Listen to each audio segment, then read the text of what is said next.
ముఖ్య అతిథిగా విచ్చేసినటువంటి నా కన్న లాంటి వారు, సమాజం యొక్క శ్రేయస్సు కోరే వ్యక్తి, ఈ రాష్ట్రంలోనే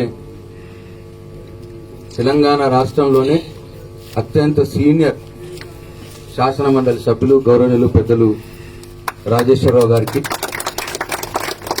సమయం చాలా తక్కువ ఉన్నది, ఇంకా 7 గంటలకు పోవాలి. వేదిక మీద ఉన్నటువంటి జడ్పీటీసీ గారు, ఎంపీపీ గారు, మంచిర్యాల గ్రామ సర్పంచ్ గారు, ముక్కాల్ మండల పార్టీ అధ్యక్షులు, వేదిక మీద ఉన్నటువంటి పెద్దలు ఎస్సీ గారు,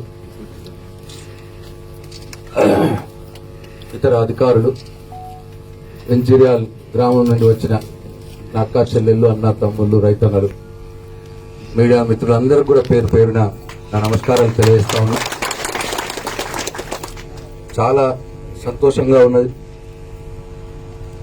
ప్రజలకు, రైతులకు పనికి వచ్చే పని సార్థకమైనప్పుడు మనసు చాలా ఆనందంతో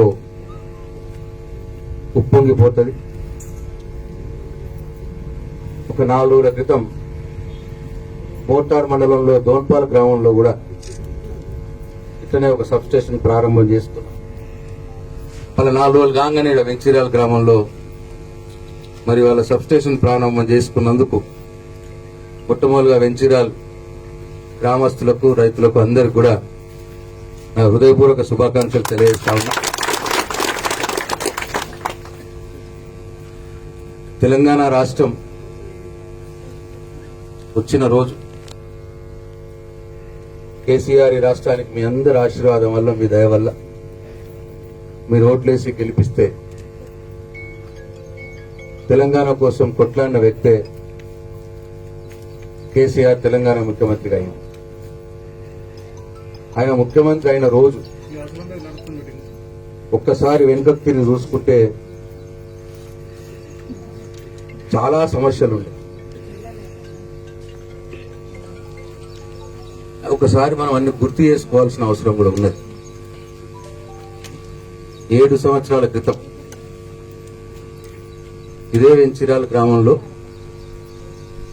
పొద్దున 2-3 గంటల కరెంటు, రాత్రి 2-3 గంటల కరెంటు, అంతకంటే ఎక్కువ ఉండేది కాదు. అది కూడా చుట్టాల పెళ్ళైతే, చుట్టాల లగ్గం అయితే భర్త ఉండి భార్య పోవడో, భార్య ఇంట్లో ఉండి భర్త పోవడో పెళ్లికి. ఇవాళ కరెంట్ వస్తే 2-3 గంటలు కరెంట్ వస్తే అప్పుడన్నా వారించుకోకపోతే ఎట్లా? ఇబ్బందులు ఇవన్నీ కూడా మనం ఎదుర్కొన్న సమస్యలే. ట్రాన్స్ఫార్మర్ కాలిపోతే అది మంచిగా చేసుకొని రావడానికి ఎన్ని తిప్పలు ఉండేనో మీ అందరికి తెలుసు. ఏమనుకో దేశీ గారి ఉన్నారు, ఆయన మంచి మనిషి, అట్లా ఉంటాడు కాదు. ట్రాన్స్ఫార్మర్ కాలిపోయిన పట్టురు తెని వేయదండి, జమ వేయాలి, మోటార్కి వెయ్యి జమ చేసి ట్రాక్టర్ మీద పెట్టాలి, పోవాలి. పోతాడ దించుకుందలిగే 4 రోజులు మళ్ళా లైన్ బట్టి ట్రాన్స్ఫార్మర్, బుడ్డంత ట్రాన్స్ఫార్మర్, అది రిపేర్ చేయడానికి లైన్, అది రిపేర్ చేసి తేనిక 10-15 రోజులు సగం పొలం ఎండే వీక్తుండే. అది వచ్చింది సార్, వాస్తవమైన కిషన్ అన్న, సగం పొలం పోతుండే. ఇట్లా ఇవన్నీ కూడా మనం చూసినాం. ఇవన్నీ కూడా కేసీఆర్ చూసేది. ఆయన కూడా మన తిరిగి తెలంగాణ బిడ్డనే కాబట్టి తెలంగాణ బాధలు, తెలంగాణ గోసలు తెలిసే ఇక ఇట్లా లాభం లేదు, మన జెండా మనకు ఉండాలి, మన రాష్ట్రం మనకు ఉండాలి, మన దేశం మనకు ఉండాలి, మన తెలంగాణ మనకు కావాలి రాష్ట్రం. అట్లయితేనే అన్ని మంచిగా అయితే. ఇట్లా ఇన్నరిల్లు ఆంధ్రోళ్ళుగా మనం ఎంత మొత్తుకున్నా, ఎంత సచ్చినా పైసలన్నీ తీసుకుపోయి ఆంధ్రాలో పెడతారు. మనది మనకైతేనే మన పైస మనకి ఇక్కడ ఖర్చు చేయబడుతుంది అని ఒక నిశ్చింత కచ్చి జెండా ఎత్తిండు. ఒక్కడే ఉండే బక్కటోడు ఆ రోజు ఎత్తిన రోజు ఈ ప్రాంతం నుంచి ఆయనతో మొదటి రోజు కలిసిన అతి కొద్ది మంది వ్యక్తుల్లో మా తండ్రి స్వర్గీయ సురేందర్ రెడ్డి గారు ఒకరు.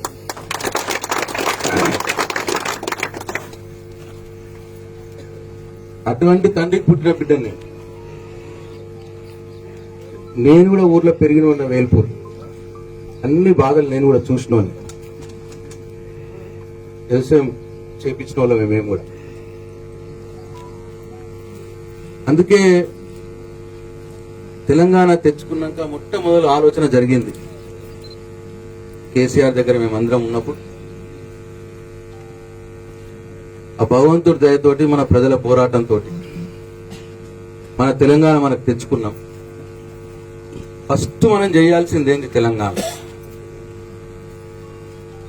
ఒకసారి వెనుకపోయి ఎంత రీల్ తిప్పుకుంటే ఏం కావాలి తెలంగాణకి? సినిమాతిగా గుర్తుకొచ్చుడు అన్ని. ఈ ట్రాన్స్ఫార్మర్లు కాలిపోడు, మోటార్లు కాలిపోడు, ఈ బాగా పొలం ఎండిపోడు, ఆయనంత వచ్చి రాగానే ఆయన బోర్లు ఎత్తిపోడు. కరెంట్ ఉన్నదంటే బోర్లు ఎత్తిపోవాలి, బోర్లలో నీళ్లు ఉన్నాయంటే కరెంట్ ఉండకపోవాలి. ఇవన్నీ కూడా మనం అనుభవించినాయి. దీంట్లో ఒక్కళ్ళు కూడా మినాయింపు కాదు. 60 ఏళ్ల నుంచి అనుభవించినాయి. ఇప్పుడు చాలా మంది పేర్లు చెప్తున్నారు. వాళ్ళందరూ కూడా ముఖ్యమంత్రిగా చేసిన వాళ్ళు 60 సంవత్సరాలలో. కానీ ఏ ఒక్కరు కూడా మన బాధ తీర్చలేదు. ఈ గుండె మీద చెయ్యేసుకొని ఆలోచన చేయాలి దయచేసి రైతన్నలు. వాళ్ళు ఏ రాజకీయ పార్టీకి చెందిన వ్యక్తులైనా కావచ్చు, వాళ్ళకి ఏ పార్టీ అన్న ఇష్టం ఉండొచ్చు.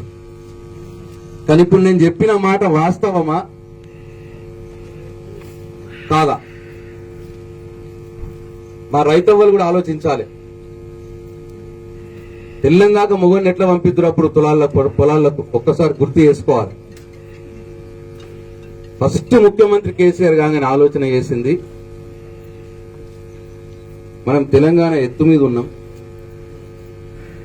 గంగ కిందికెళ్ళి పోతాంది, ప్రాజెక్టులు కట్టుకొని కాలువలు మలపాలంటే టైం పడుతుంది.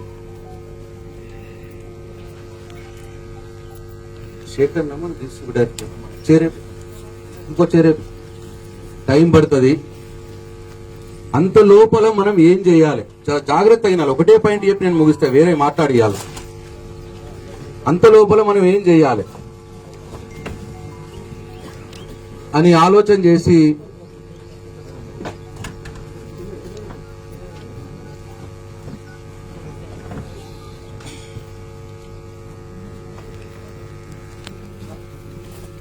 కాలువలు తవ్వాలంటే టైం పడుతుంది. కాబట్టి ఇప్పుడు ఏంది, ప్రతి రైతు తెలంగాణలో 2 ఎకరాల రైతు కూడా బోర్ వేసుకున్నాడు.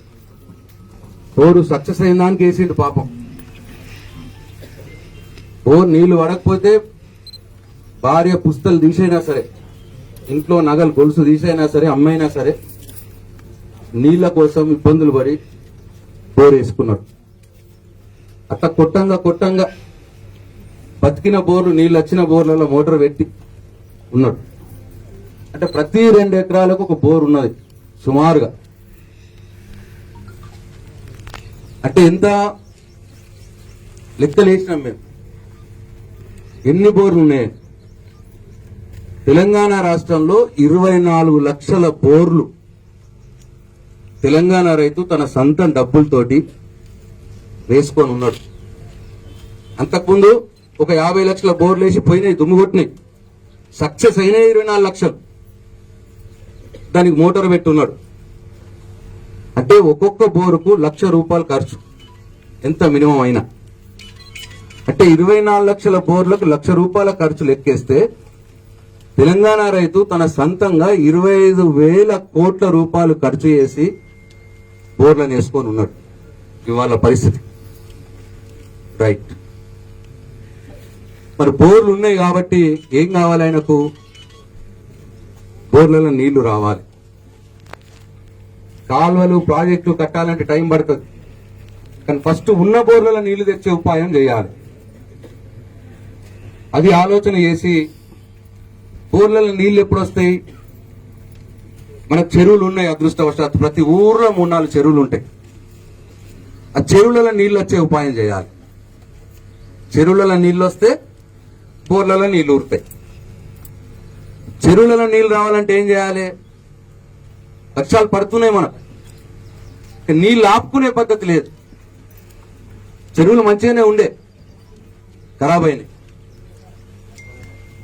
పూడిక తీయక ఖరాబ్ అయ్యి, తూములు లేగిపోయి, అలుగులు ఖరాబ్ అయ్యి, చెరువులకు వచ్చే కాలువలు ఏవైతే నీళ్లు వర్షం పడితే చెరువులకు వచ్చే కాలువలు ఉంటాయో ఆ కాలువలన్నీ పూడకపోయి ఆగుతలేవు చెరువులలో నీరు. కాబట్టి చెరువులు మంచిగా చేసుకోవాలని చెప్పి ఫస్ట్ పని ఆయన ముఖ్యమంత్రి ఎక్కంగానే 1 నెల రోజుల్నే పని చేసిన మొదలుపెట్టిన పని చెరువులు మంచిగా చేసుకో. ఆ పని మొదలుపెట్టినాం, పెట్టి చెరువులు లోతు తీసినాం, తూములు మంచిగా చేసినాం, అలుగులు మంచిగా చేసినాం, చెరువులకు వచ్చే నీళ్లు వచ్చే కాలువల్ని మంచిగా చేసినాం, ఫీడర్ ఛానళ్ళని చేస్తే ఇప్పుడు మీ కళ్ళ ముందే కనిపిస్తున్నాయి చెరువులు ఎట్లా నిండుతున్నాయి.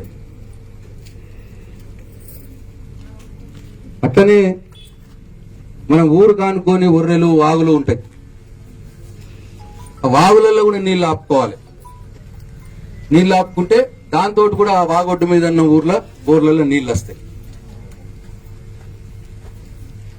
ఏం చేయాలి? వాగులలో చెక్ డ్యాంలు కట్టుకోవాలి. చెక్ డ్యాంలు కడితే వర్షాకాలం వాన పడ్డప్పుడు వచ్చి నీళ్ళు ఆగుతాయి.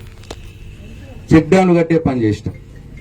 ఇప్పుడు మీరే చూడరు, పాలెం కాడ, తొర్తి కాడ, పాలెం కాడ ఇప్పుడు ఆగిన ఈడ కూడా బెంచిరాల దగ్గర చెక్ డ్యాంలు వెనకాల నీళ్ళు ఆగుతుంది. నీళ్ళు ఆగితే ఏమవుతుంది? ఆ వాగొడ్డు మీద ఉన్న ఊర్లలో బోర్లలో నీళ్ళు వస్తాయి. మీకే ఫరక్ కనిపిస్తున్నది. ఎండాకాలం కూడా బోర్లలో నీళ్ళు వచ్చుడు మొదలుపెట్టినాయి. ఇట్లా చెరువులు మంచిగా చేసుకొని, వాగులలో చెక్ డ్యాంలు కట్టుకొని, వంకలలో చెక్ డ్యాంలు కట్టుకొని చేసుకుంటే బోర్లలో నీళ్ళు వస్తాయి. బోర్లలో నీళ్ళు వచ్చాయి, మరి నీళ్లు బయటకు రావాలంటే కరెంటు కావాలి కదా. కరెంటు పొద్దుగల 2-3 గంటలే, రాత్రి 2-3 గంటలే. కరెంటు మంచిగా చేసుకోవాలి. 28,000 కోట్ల రూపాయలు ఖర్చు చేసుకొని కరెంటు మంచిగా చేసుకునే పని మొదలుపెట్టి. గమ్మత్ ఏంటంటే కరెంటు లేకుండే మనకు 4,500 మెగావాట్లు కరెంట్ అవసరం ఈ రాష్ట్రానికి. ఆ రోజుకు 3,500 మెగావాట్లు ఉండే, 1000 మెగావాట్లు తక్కువ ఉండే. ఇక 1000 మెగావాట్ల తక్కువ కరెంటుని మనకు సర్దుబాటు చేయలేక 50-60 సంవత్సరాలు మనం గోసపెట్టిరు ఆంధ్రోళ్ళు. అప్పటి 1000 మెగావాట్ తెలంగాణ ఏం చేసినాం? సరే 1000 తక్కువ పడుతుంది కదా, 1000 మెగావాట్లు కొందాం బయట వాళ్ళ దగ్గర, కొని మన రైతుకి ఇద్దామని చెప్పి కొన్నాం. కొని 6 నెలల లోపట్నే మీరు యాద్ చేసుకోవాలి. ఫస్ట్ 6 గంటల కరెంటు పొద్దుగాల పూటనే ఇచ్చుడు మొదలుపెట్టినాం, గుర్తు చేసుకోండి మీరు. తర్వాత 6 నెలలు కాగానే 9 గంటల కరెంట్ ఇచ్చుడు మొదలుపెట్టినాం, పొద్దున పూటనే. తెల్లని దాకా రైతు పొలాలకు పోవాల్సిన అవసరం లేదని కాదు, మొత్తం 24 గంటలు చేద్దామని చెప్పి కరెంటు ఉత్పత్తి మన దగ్గరనే ఉత్పత్తి మొదలుపెట్టుడు స్టార్ట్ చేసి కరెంట్ తయారైంది.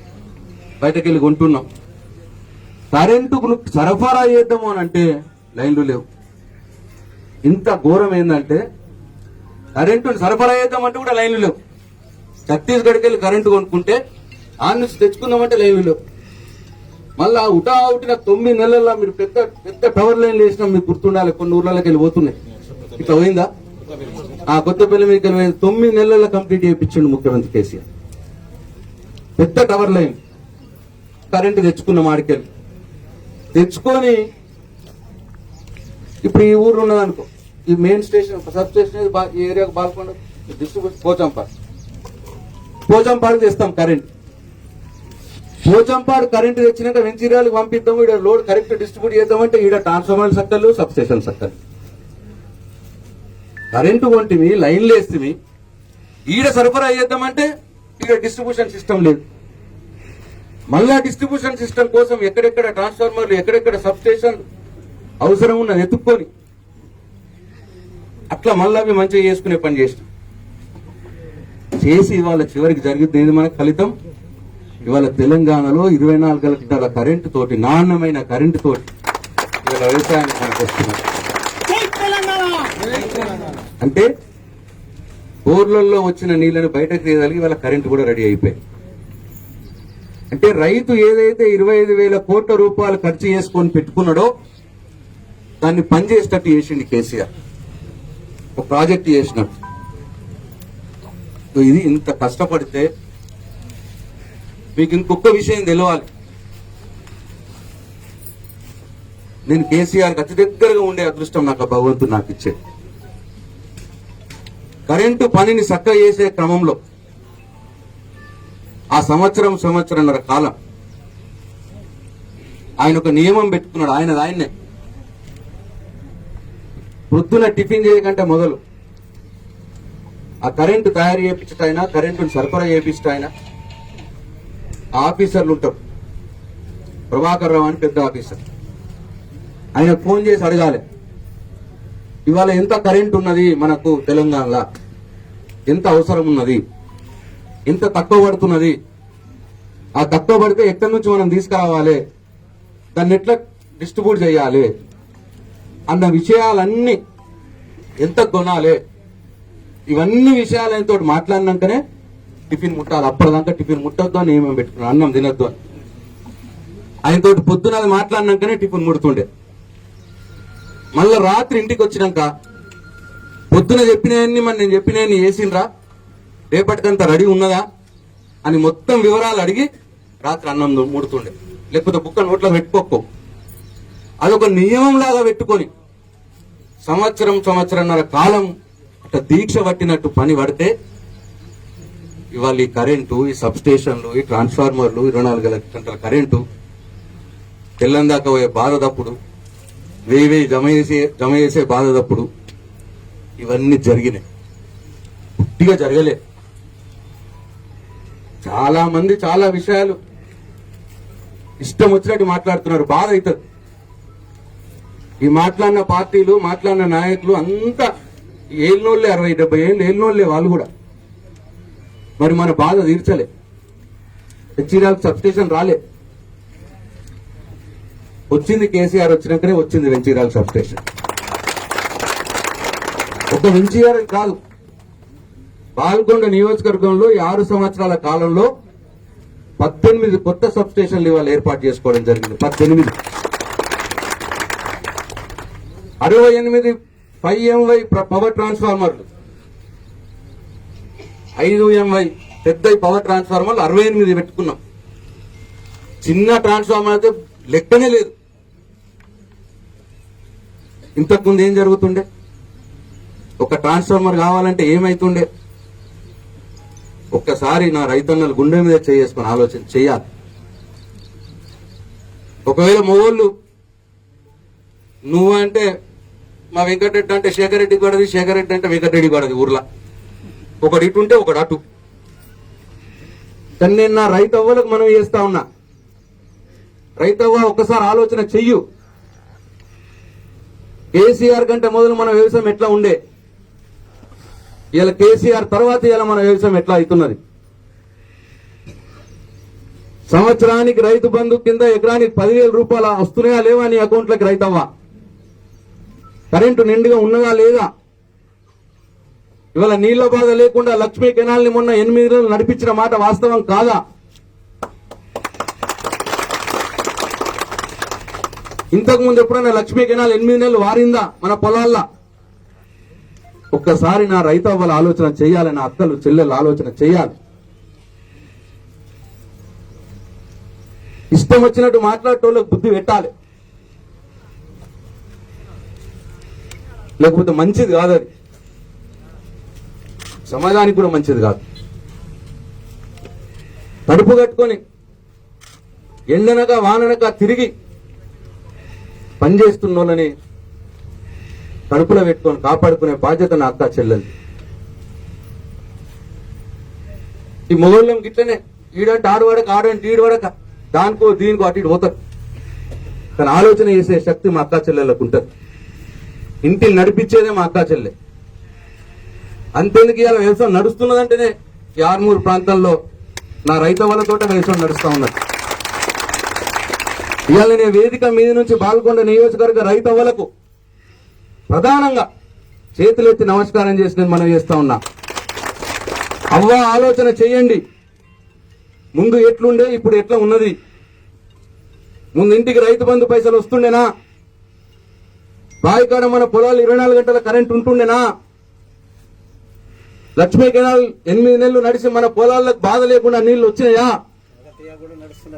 కాకతీయ కెనాల్ ఎప్పుడంటప్పుడు నిండా నీళ్లతో నింపి ఈ చుట్టుపక్కల 10-15 గ్రామాల్లో ఇప్పుడు ఏమైనా ఇబ్బంది ఉన్నదా? మాట ఇచ్చి చెప్పింది చెప్పినట్టు చేసిన వాళ్ళం మనం. మాట తప్పిన వాళ్ళు అటు దిక్కున్నారు. మీ అందరికీ తెలుసు ఏం మాట ఇచ్చిర్రు, ఏం తప్పిండ్రో. ఇవాళ వాళ్ళే పెద్ద పెద్ద మాటలు మాట్లాడుతున్నారు.